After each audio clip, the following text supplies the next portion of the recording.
नमस्कार बच्चों, फिर से उपस्थित हूँ मैं आप सबको लिए लेकर के।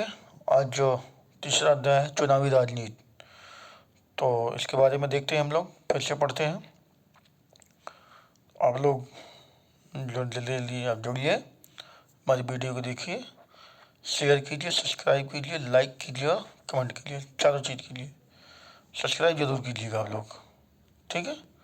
तो शुरू करते हैं। चुनावी राजनीति ये चैप्टर है आपका, इसके बारे में आज हम लोग पढ़ेंगे। तो चलिए देर न करते हुए शुरू करते हैं आज का चैप्टर।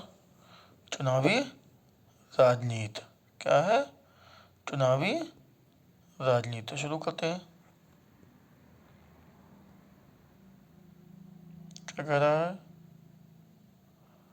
चलिए, अध्याय 1 में हमने देखा कि लोकतंत्र के लिए यह न तो संभव है न ही जरूरी है कि लोग सीधे शासन करें। हमने पहले पार्ट में ये देखा था, लोकतंत्र के लिए यह न तो संभव है और न ही जरूरी है कि लोग सीधे शासन करें, है ना। हमारे समय में लोकतंत्र का सबसे आम स्वरूप लोगों द्वारा अपने प्रतिनिधियों के माध्यम से शासन चलाने का है। क्या कह रहा है? आज हमारे समय में लोकतंत्र का सबसे आम जो रूप है सामने आया कि लोगों द्वारा अपने प्रतिनिधियों के माध्यम से, यानी कि जिसको चुनते हैं उसके माध्यम से शासन चलाने का है। यानी कि हम जिस व्यक्ति को चुन रहे हैं, वोट दे करके सत्ता में बैठा रहे हैं, वही शासन चला रहा है।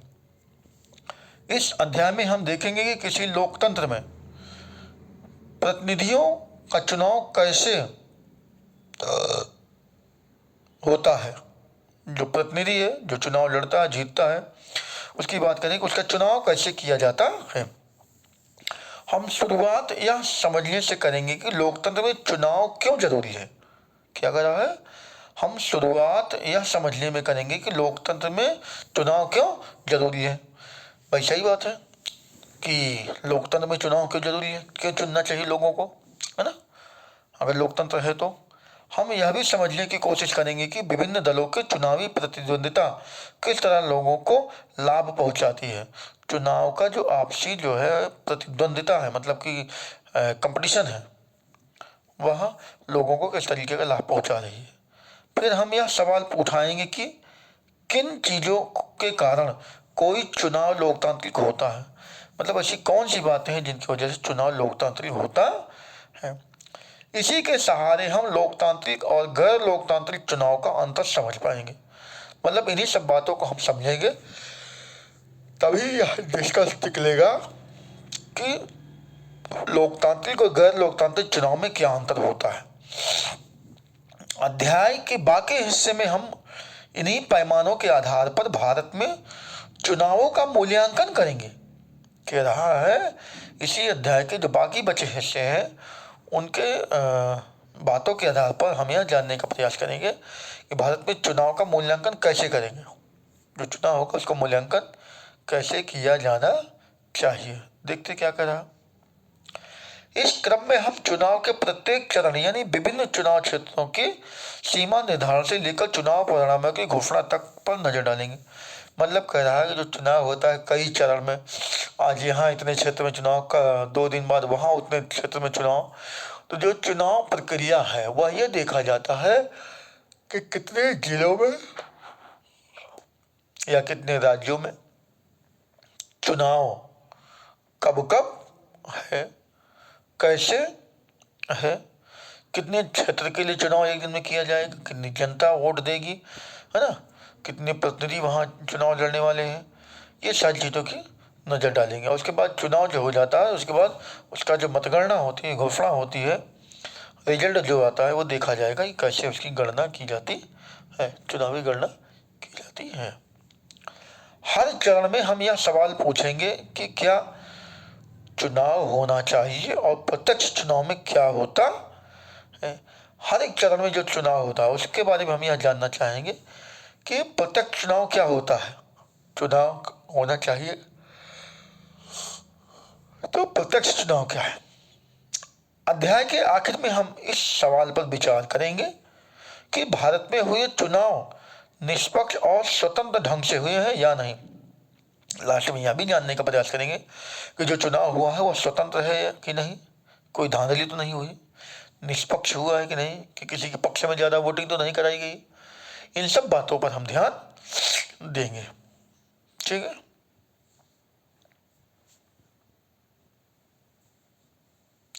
भारत में हुए चुनाव निष्पक्ष और स्वतंत्र ढंग से हुए हैं या नहीं, यहाँ हम निष्पक्ष और स्वतंत्र चुनाव कराने में चुनाव आयोग की भूमिका पर भी विचार करेंगे।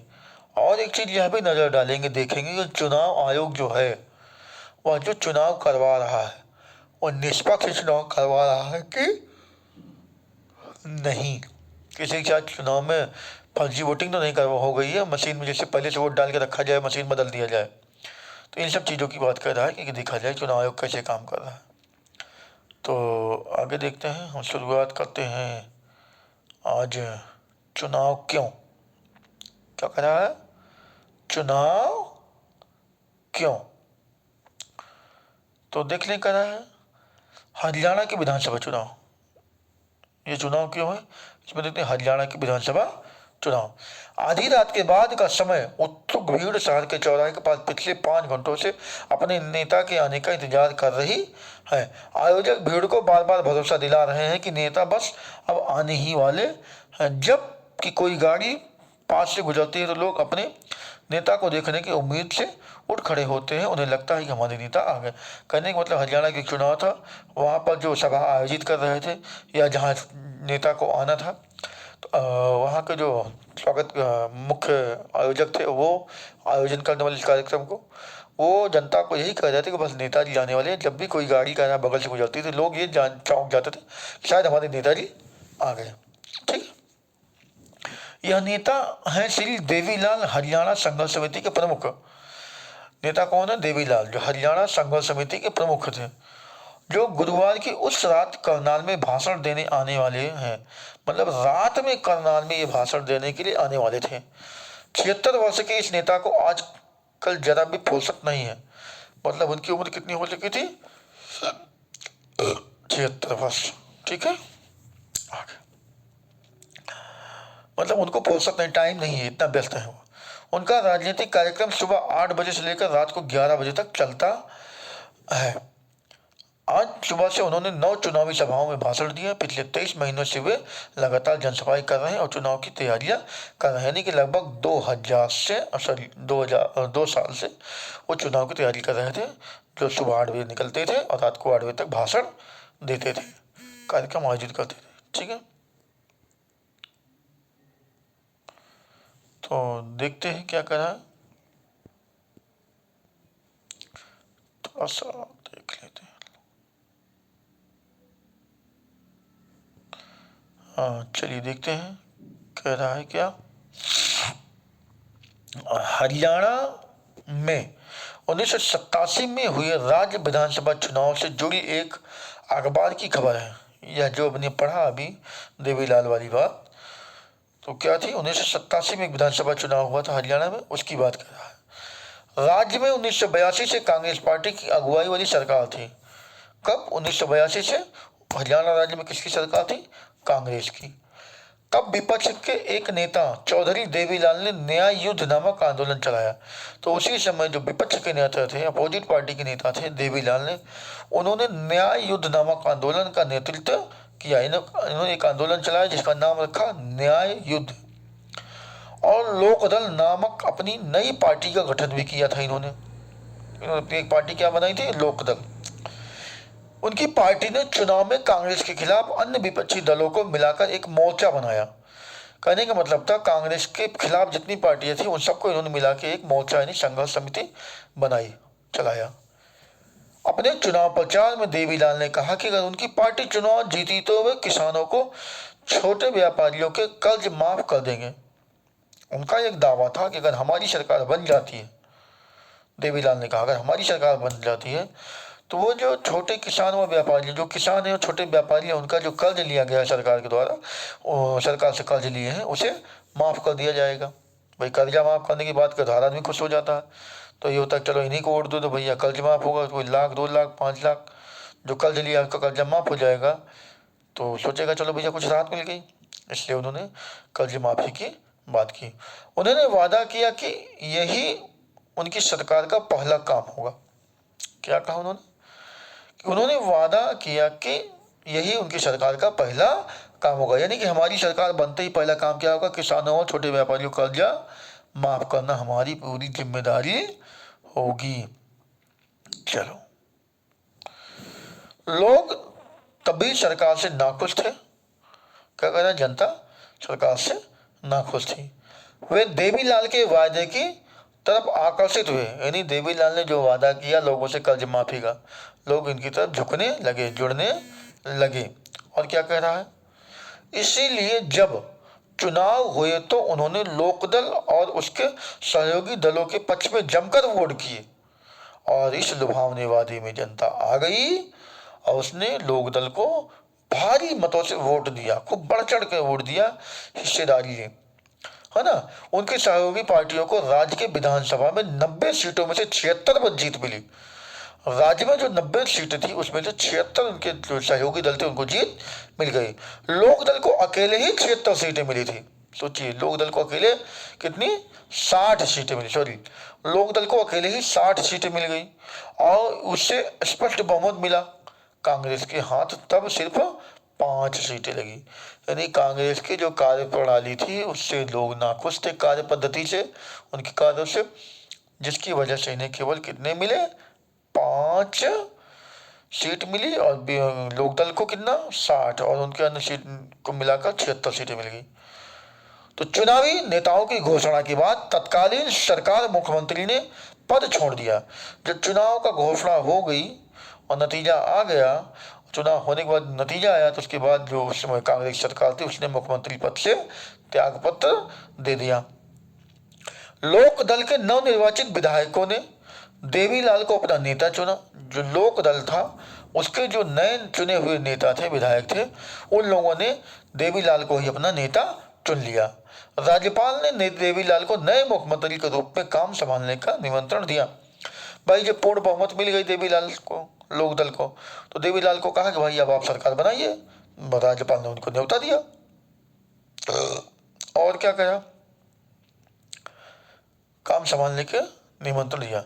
चुनावी नतीजों की घोषणा के 3 दिन के अंदर वे मुख्यमंत्री बन गए, यानी जो चुनाव की घोषणा उन्होंने की थी उसके 3 दिन के अंदर ही वो क्या बन गए? मुख्यमंत्री बन गए।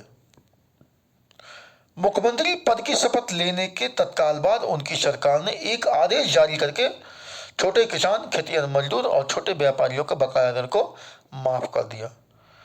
तो क्या हो गया भैया? जो छोटे किसान थे, मजदूर थे, उनके कर्जा माफ कर दिया गया। क्या कर दिया गया? कर्ज माफ कर दिया गया। सरकार बनते ही सरकार ने अपना वादा पूरा कर दिया। ठीक है, आदेश निकाला कि इनके कर्ज माफ किया जाए। उनकी पार्टी ने राज्य में 4 वर्षों तक शासन किया। कितने साल तक? 4 सालों तक इनकी पार्टी ने क्या किया? उस राज्य में शासन किया। ठीक है ना। अगले चुनाव 1991 में हुए। फिर अगला चुनाव कब हुआ? 4 साल बाद, 1991 में। इस बार उनकी पार्टी को लोगों का समर्थन नहीं मिला। क्या कहा?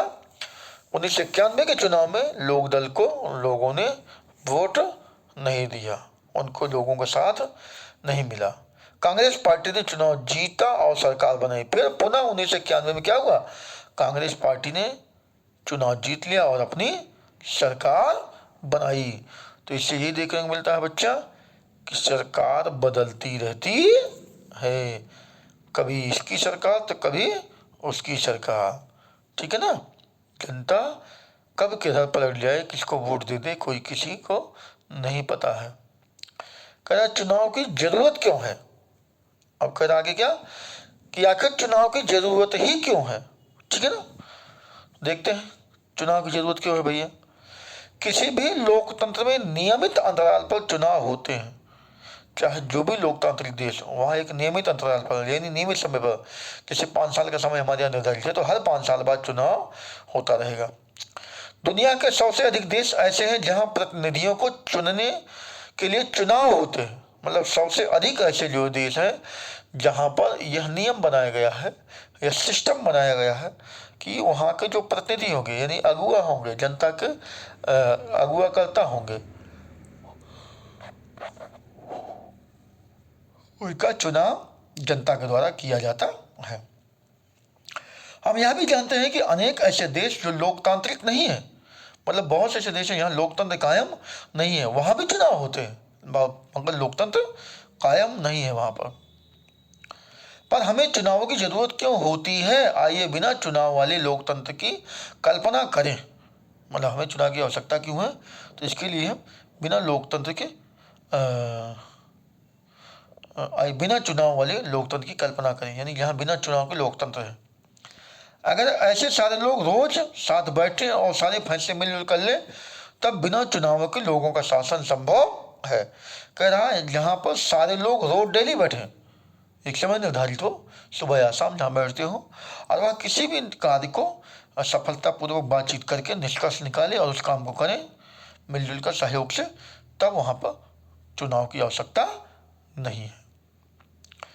लेकिन जैसा हमने अध्याय 1 में देखा कि किसी भी बड़े समुदाय के लिए ऐसा करना संभव नहीं है। देखो छोटे देश हो कोई वहाँ तो चल जाएगा, लेकिन जो बड़े देश हैं वहाँ ऐसा संभव नहीं कि बैठ के आम सहमति से किसी बात को, किसी निष्कर्ष को निकाल लिया जाए।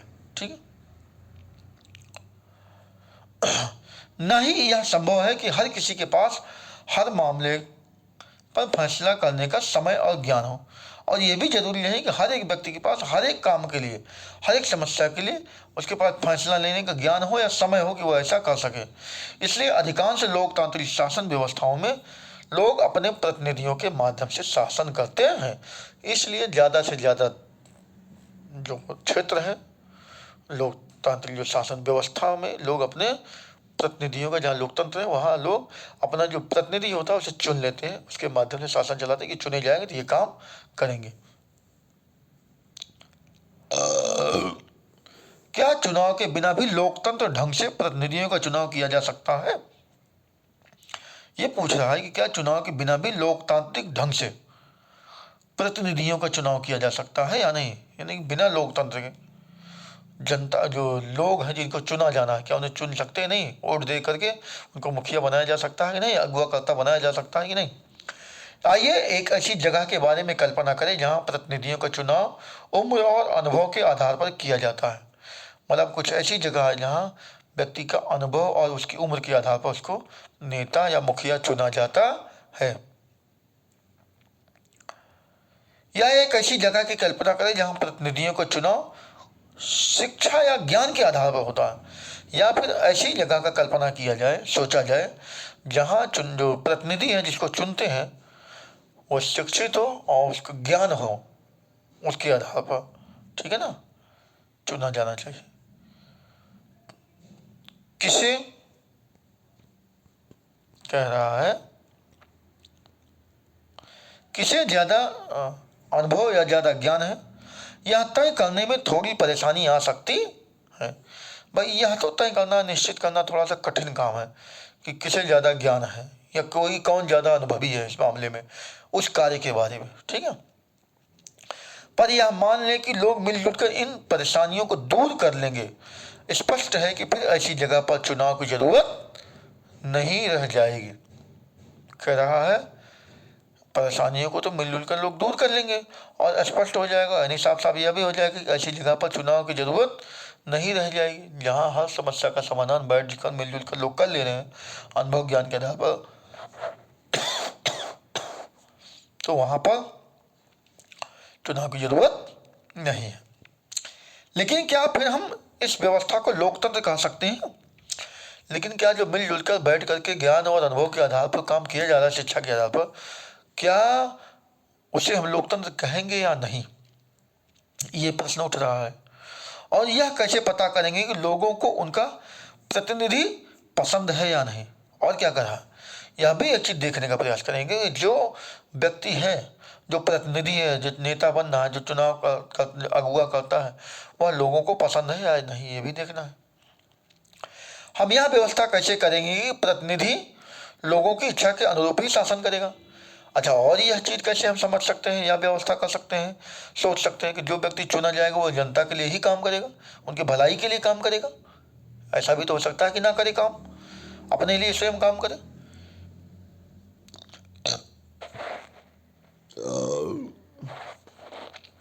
हम इस चीज की व्यवस्था कैसे करेंगे कि जो प्रतिनिधि लोगों को पसंद ना हो वे अपने पद पर ना बने रहें?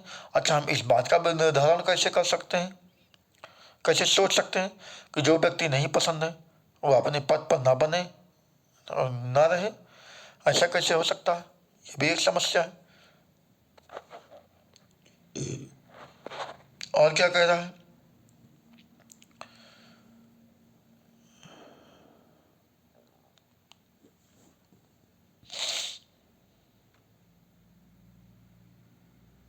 और क्या करा? इसके लिए ऐसी व्यवस्था करने की जरूरत है जिससे लोग नियमित अंतराल पर अपने प्रतिनिधियों को चुन सके, अगर इच्छा हो तो उन्हें बदल भी दें। तो इन सब चीज़ों के जो इतने प्रश्न उठाए गए, इन सब के एक निर्धारण ये निकल कर आया, एक निष्कर्ष ये निकल कर आया उन प्रश्नों का उत्तर कि जितने भी जो प्रश्न निकल कर आए उनका सबका एक निष्कर्ष ये निकलता है कि एक नियमित समय पर चुनाव किया जाए प्रतिनिधि का, और यह व्यवस्था की जाए कि लोग अपने पसंद के प्रतिनिधि को चुने, जिसे इच्छा उसे चुने, और जिसे इच्छा ना हो उसे बदल भी दें, गद्दी से उतारे फेंकें उसको। जब 5 साल पे चुनाव प्रक्रिया जो हो रही इसमें यही व्यवस्था है हमारे यहाँ कि हमें इस बार पसंद नहीं था, इसने हमारे लिए काम किया तो ठीक है, नहीं अगली बार इसको कुर्सी से निकाल के उठा के फेंक देंगे, मतलब इसको वोट नहीं देंगे, चुनाव नहीं जीतेगा तो हार जाएगा। इस व्यवस्था का नाम चुनाव है। तो इसी व्यवस्था का नाम क्या है? चुनाव। इसलिए हमारे समय में प्रतिनिधित्व वाले लोकतंत्र में चुनाव जरूरी माना जाता है। इसलिए आजकल के दौर में हमारे समय में ऐसी चुनाव व्यवस्था को जरूरी माना जाता है। चुनाव में मतदाता कई तरह के चुनाव करते हैं। कैसे? देखते हैं। जो मतदाता है, वोट देने वाले, वो कई प्रकार के चुनाव करते हैं। क्या करते हैं देख लेते हैं। वे अपने लिए कानून बनाने वाले का चुनाव कर सकते हैं। अब जो चुनाव देने वाला व्यक्ति है, वोट देने वाला व्यक्ति है, वो क्या क्या कर सकता है? देखो, वे अपने लिए कानून बनाने वाले का चुनाव कर सकते हैं, मतलब ऐसे व्यक्ति का चुनाव करें जो हमारे लिए कानून बनाए, ठीक है ना। वे सरकार बनाने और बड़े फैसले करने वाले का चुनाव कर सकते हैं। वे ऐसे व्यक्ति का चुनाव करते हैं, वोट देकर चुनते हैं, जो सरकार बनाए और जनता के हित के लिए बड़े बड़े फैसले लिए, बड़े बड़े काम कर सके। वे सरकार और उसके द्वारा बनने वाले कानूनों का दिशा निर्देश करने वाली पार्टी का चुनाव कर सकते हैं। वे ऐसे पार्टी का चुनाव कर सकते हैं जो सरकार के अधीन चलने वाली हो, सरकार के अधीन कानून बनाने वाली हो, सरकार के काम कर सके, ऐसी पार्टी हो। सरकार बने, सत्ता में आए और जनता के लिए काम करे, जनता के हित के लिए, भलाई के लिए, देश के हित के लिए, देश की भलाई के लिए काम कर सके। तो आज के लिए इतना ही बच्चों, फिर हम मिलेंगे कल आपको इसका दूसरा भाग लेके। तो आप लोगों से इतना कहेंगे कि हमारे चैनल को आप लोग ज़रूर शेयर कीजिएगा, सभी को शेयर कीजिएगा, सभी लोग कमेंट भी कीजिएगा सब लोग, और लास्ट में सब्सक्राइब जरूर कीजिए आप लोग, ताकि हमारा मनोबल ऐसे बढ़े और हम आपको ऐसे ही पढ़ाते रहें, नया नया वीडियो रोज लेकर के आते रहें। तो आज के लिए इतना ही, कल फिर मिलेंगे, तब तक के लिए गुड नाइट, धन्यवाद।